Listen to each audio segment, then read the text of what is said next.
કેમ છો મિત્રો? હું છું જસ સર અને આજે આપણે વાત કરીશું કે ટોપ 10 ચેપ્ટરો એટલે કે ધ્રુવ ટ્યુશન ક્લાસીસમાં તમારું સ્વાગત છે.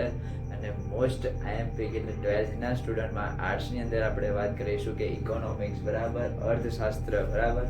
શું આપ્યું છે કે અર્થશાસ્ત્ર, જેમાં ટોપ 10 ચેપ્ટર, ટોપ 10 આઈએમપી ચેપ્ટર એટલે કે કયા કયા ચેપ્ટર, 10 ચેપ્ટર છે ટોટલ. કેટલા છે તો કે 10 ચેપ્ટરમાંથી કેટલા માર્ક્સનું પૂછાવાનું છે ને કયા કયા ચેપ્ટરમાંથી કેટલા માર્ક્સ તમે ખેંચવાના છે બરાબર. કે આટલા ચેપ્ટરો કરશો કે 100% તમે પાસ થઈ જશો. અને હું ગેરંટી આપું છું કે આ વખતે બોર્ડે નવું કર્યું છે કે જેના હિસાબથી કે પાછળના ચેપ્ટરોમાં છે કે વધારે માર્ક્સ, કે પાછળના ચેપ્ટરોમાં તમે મુદ્દાસર માર્ક્સ 100% ખેંચી શકો છો. એટલે કે જે મુદ્દા લખશો તેના મેથડ પ્રમાણે તમારા 100% માર્ક્સ આવી જશે. અને આજે હું તમને સમજાવું છું કે ટોપ 10 ચેપ્ટર એટલે કે આ 10 ચેપ્ટરો કરશો એટલે તમારા 100માંથી ઓછામાં ઓછા 65 કે 70% તો તમારા ક્યાંય નથી. ખાલી આટલું ચેપ્ટર એટલે કે આટલા ચેપ્ટર એટલે કે ટોપ 10 ચેપ્ટરો તમે કરી લીધા એટલે કે તમારે 100% પાસ થઈ જશો. એટલે કે ટોપ 10 ચેપ્ટરમાંથી પરફેક્ટ કરી લેશો તો 100% તમે પાસ જશો. અને આ બીજી વાત કરીશું કે આ ટોપ 10 ચેપ્ટરોમાં તમને ખાલી એટલું જ કરવાનું છે કે એના મુદ્દાઓ કરશો એટલે 100% તમને એના પ્રશ્નો આપોઆપ આવડી જશે. અને તમને આપોઆપ એની મેથડ ખબર પડી જશે કે આ ટોપ 10 ચેપ્ટરમાંથી 100% તમને આવડશે. ખાલી એના મુદ્દાઓ તમારે સમજવાના છે. હવે હું તમને ચેપ્ટરોની વાત કરીશ કે કયા કયા ચેપ્ટરો પૂછાવાના છે બરાબર. મેં નામ નથી લખ્યા, હું નામ તમને કહીશ જેમ ક્રમ વાઇઝ આવશે એમ દરેક ક્રમ વાઇઝ તમને 100% કહેતો છે કે આ ચેપ્ટરમાંથી એટલું છે, આ ચેપ્ટરમાંથી આટલા પર્સન્ટેજ છે, આ ચેપ્ટરમાંથી આટલા પર્સન્ટેજ છે.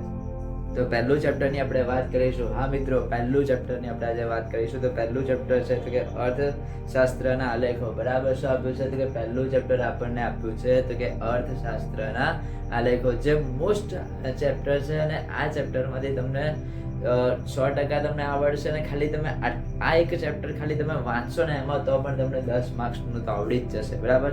હવે બીજા ચેપ્ટરની વાત કરીશું તો કે વૃદ્ધિ અને વિકાસના નિર્દેશકો. શું એ ટોટલ કેટલા માર્ક્સનું છે તો કે વૃદ્ધિ અને વિકાસના નિર્દેશકો. આ ચેપ્ટર છે ટોટલ 13 માર્ક્સનું. ત્રીજા ચેપ્ટરની વાત કરીશું નાણું અને ફુગાવો બરાબર. ત્રીજું ચેપ્ટર જે આપ્યું છે આપણને કે નાણું અને ફુગાવો, તો કે આ ચેપ્ટર બહુ બેસ્ટ છે. આના તમને મુદ્દા પણ 100% આવડી જશે. નેક્સ્ટ વિડીયોમાં હું તમને આના વિશે પૂરેપૂરી માહિતી આપવાનું છું કે આ ચેપ્ટરમાંથી કયા કયા મુદ્દાઓ કરવા છે એ પણ હું તમને 100% શોર્ટમાં સમજાવીશ. કે આ વખતે ઇકોનોમિક્સનું પેપર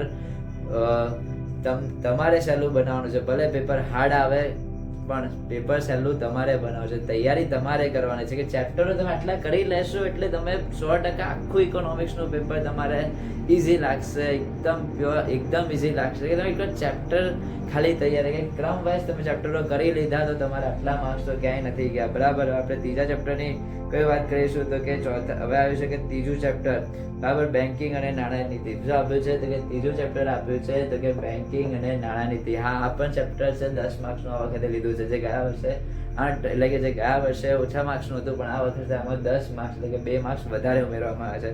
હવે ચોથા ચેપ્ટરની વાત કરીએ તો કે શું આપ્યું છે તો કે ચોથા ચેપ્ટરની બેન્કિંગ અને નાણાં. શું આપ્યું છે કે બેન્કિંગ નાણાકીય નીતિ બરાબર. જે ચોથું ચેપ્ટર આપણને આપ્યું છે તો કે બેન્કિંગ અને નાણાં નીતિ. આમાં પણ 10 માર્ક્સ આપ્યા છે આપણને. તો હવે તો પછી તો આવડી જ જાય ને, કેમ કે તૈયારી કરો તો બધું જ આવડે. શું આપ્યું છે તો કે બેન્કિંગ અને નાણાં નીતિ, કે આ પણ ચેપ્ટર 100% એકદમ ઇઝી છે. અને તમે તૈયારી ખાલી આ ચેપ્ટરને ખાલી સમજવાનું છે કે શું કહેવા માંગે છે બરાબર. તો 100% મુદ્દા સમજતો તો તમને ચેપ્ટર એકદમ ઇઝી લાગશે બરાબર. છે લેન્ધી પણ વાંચવામાં કે મુદ્દા કરવામાં તમને એકદમ અઘરું લાગશે નહીં, એકદમ ઇઝી લાગશે. હવે આપણે 5મા ચેપ્ટરની વાત કરીએ બરાબર. કે હા મિત્રો, 5મા ચેપ્ટરની વાત કરીએ તો ગરીબી છે. એટલે કે ગરીબીમાંથી આ વખતે જે ગયા વર્ષે 10 માર્ક્સનું લેતા હતા, જે આ વખતે 13 માર્ક્સ એટલે કે 3 માર્ક્સ વધારે એમાં ઉમેરવામાં આવે છે. કે જેથી કરીને તમને એકદમ સહેલું અને ઇઝી લાગે કે જેને કે તમે આટલું જ આ ચેપ્ટર કરશો એટલે કે તમે 100% એટલે કે આ ચેપ્ટરમાંથી પૂરેપૂરું 13 માર્ક્સનું તમને આવડી જ જશે. ખાલી મુદ્દા પ્રમાણે કરશો તો પણ તમને પરફેક્ટ આવશે. હવે આપણે કઈ વાત કરીએ તો કે છઠ્ઠું ચેપ્ટર 12 માર્ક્સનું જે લીધું છે તો કે બેરોજગારી બરાબર. હા મિત્રો, કે જે છઠ્ઠું ચેપ્ટર આપણને આપ્યું છે તો કે બેરોજગારી, કે આ ચેપ્ટર છે તો કે બેરોજગારી પ્રમાણે એટલે કે આના વિશે તમે મુદ્દા એટલે કે બેઠા મુદ્દા નહીં લખો પણ ખાલી ચેપ્ટર વાંચશો તો પણ તમને આમના મુદ્દા આવડી જ જશે. એટલે કે આ ચેપ્ટરમાં ખાલી કશું કરવાનું છે નહીં, ખાલી ગોખણ પટ્ટી પણ કરવાની છે. એટલે કે તમે આખું ચેપ્ટર વાંચશો બરાબર તો પણ તમને પૂરેપૂરું આવડી જશે. હવે આપણે 7મું ચેપ્ટરની વાત કરીએ તો કે 7મું ચેપ્ટરની વાત કરીએ તો કે વસ્તી બરાબર. કે આ ચેપ્ટર ગયા વર્ષે હતું 13 માર્ક્સનું છે. આજે આ વખતે 15 માર્ક્સનું લીધું છે કે 7મા ચેપ્ટરમાં ટોટલ 15 માર્ક્સનું પૂછાય છે. એ શું છે 7મું ચેપ્ટર એટલે કે વસ્તી, એટલે કે વસ્તીનું ચેપ્ટર, એટલે કે એ ચેપ્ટરના મુદ્દાઓ છે. ખાલી મુદ્દાઓ કરશો તો પણ તમે મથાળું મારશો તો પણ તમને આવડી જ જશે.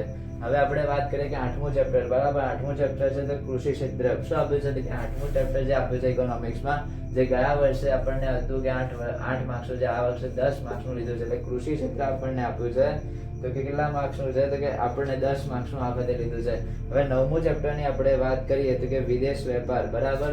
શું આપ્યું છે 9મું ચેપ્ટર તો કે જે વિદેશ વેપાર આપ્યો છે, એટલે કે વિદેશ, એટલે કે આપણે 9મું ચેપ્ટર જે આપ્યું છે તો કે વિદેશ વેપાર, અને 10મું ચેપ્ટર આપણને આપ્યું છે જે હું તમને ઉમેરવાનું કહું છું કે જે આ વખતે છે 10મું ચેપ્ટર આપણને તો કે ઉદ્યોગો ક્ષેત્ર, બરાબર. કેટલા માર્ક્સનું છે તે પણ 10 માર્ક્સનું આપણને આપ્યું છે. કે આ જે હતા તમારા મોસ્ટ આઈએમપી ચેપ્ટરો વેસ્ટ, બરાબર. કે જે તમે 10 ચેપ્ટર એટલે કે આટલા ચેપ્ટરો કરશો એટલે કે 100% તમે પાસ થઈ, ફૂલ્લી પાસ થઈ જશો. ખાલી ચેપ્ટરો પણ ખાલી મગજમાં એક લોડ કરી દેશો ને કે 100% તમને નથી ફાવતું તો પણ 100% તમે ખાલી આ ચેપ્ટરો વાઇઝ, એટલે કે આટલા જે ચેપ્ટરો વાઇઝ તમે ખાલી મગજની અંદર વાંચી લેશો ને તો પણ એના મુદ્દા પ્રમાણે તમે લખી શકતો. તમને એવું લાગતું હશે કે તમે ઇકોનોમિક્સ તમને બહુ હાર્ડ લાગે છે, બહુ કઠિન છે, તો કે કઠિન નથી. ઇકોનોમિક્સમાં ખાલી ચેપ્ટરો સમજશો ને તો પણ તમે પાસ થઈ જશો. અને આજની વાત હું કહીશ કે તમે તૈયારી ફૂલ કરજો, કારણ કે ઇકોનોમિક્સનું આ વખતનું પેપર છે જે લેન્ધી છે, પણ આપણે લેન્ધીને ઇઝી બનાવવાનું છે. એટલે કે આપણે શું કરવાનું છે કે જે લેન્ધી પેપર છે એને ઇઝી બનાવવાનું છે. પણ કઈ રીતે બનાવવાનું છે તો કે આ જે ટોપ 10 ચેપ્ટરો આપ્યા છે આપણને, જે આ ટોપ 10 ચેપ્ટરો છે, તો ટોપ 10 ચેપ્ટરો તમે વાંચી લેશો ને તો 100% તમને ઇઝી લાગશે. કેમ કે મેથડ વાઇઝ એની એ જ છે, મેથડમાં કંઈ ફેરફાર કર્યો નથી, પણ મુદ્દાઓ છે જે તમારે એમાં કમ્પ્લીટ વાંચવા પડશે. મુદ્દા પ્રમાણે કમ્પ્લીટ તમને જવાબ લખવા પડશે તો તમારું જે પેપર છે ઇકોનોમિક્સનું તમને એકદમ ઇઝી લાગશે. તો કે ઓલ ધ બેસ્ટ, તૈયારી કરજો. અને ધ્રુવ ટ્યુશન ક્લાસીસમાં તમારું ખૂબ ખૂબ આભાર કે તમે એક વખત તમે અમારા ક્લાસીસની વિઝિટ લો અને તમને ન ફાવે ઇકોનોમિક્સમાં કોઈ પણ ચેપ્ટર હાર્ડ પડે તો 100% તમે સંપર્ક કરજો. નીચે મારો નંબર આપેલો જ છે. અને ખૂબ મહેનત કરો અને 12મા એટલે કે આર્ટ્સમાં તમે સારા પર્સન્ટેજ લાવો અને સારી તૈયારી, એટલે કે જે આવનારા દિવસોમાં તમે તમારું રિઝલ્ટ એકદમ ટોપ બનાવો, બરાબર. અને ખૂબ પ્રગતિ પર આગળ જાઓ કે જેથી કરીને તમે આગળ સારા પર્સન્ટેજ લાવી શકો.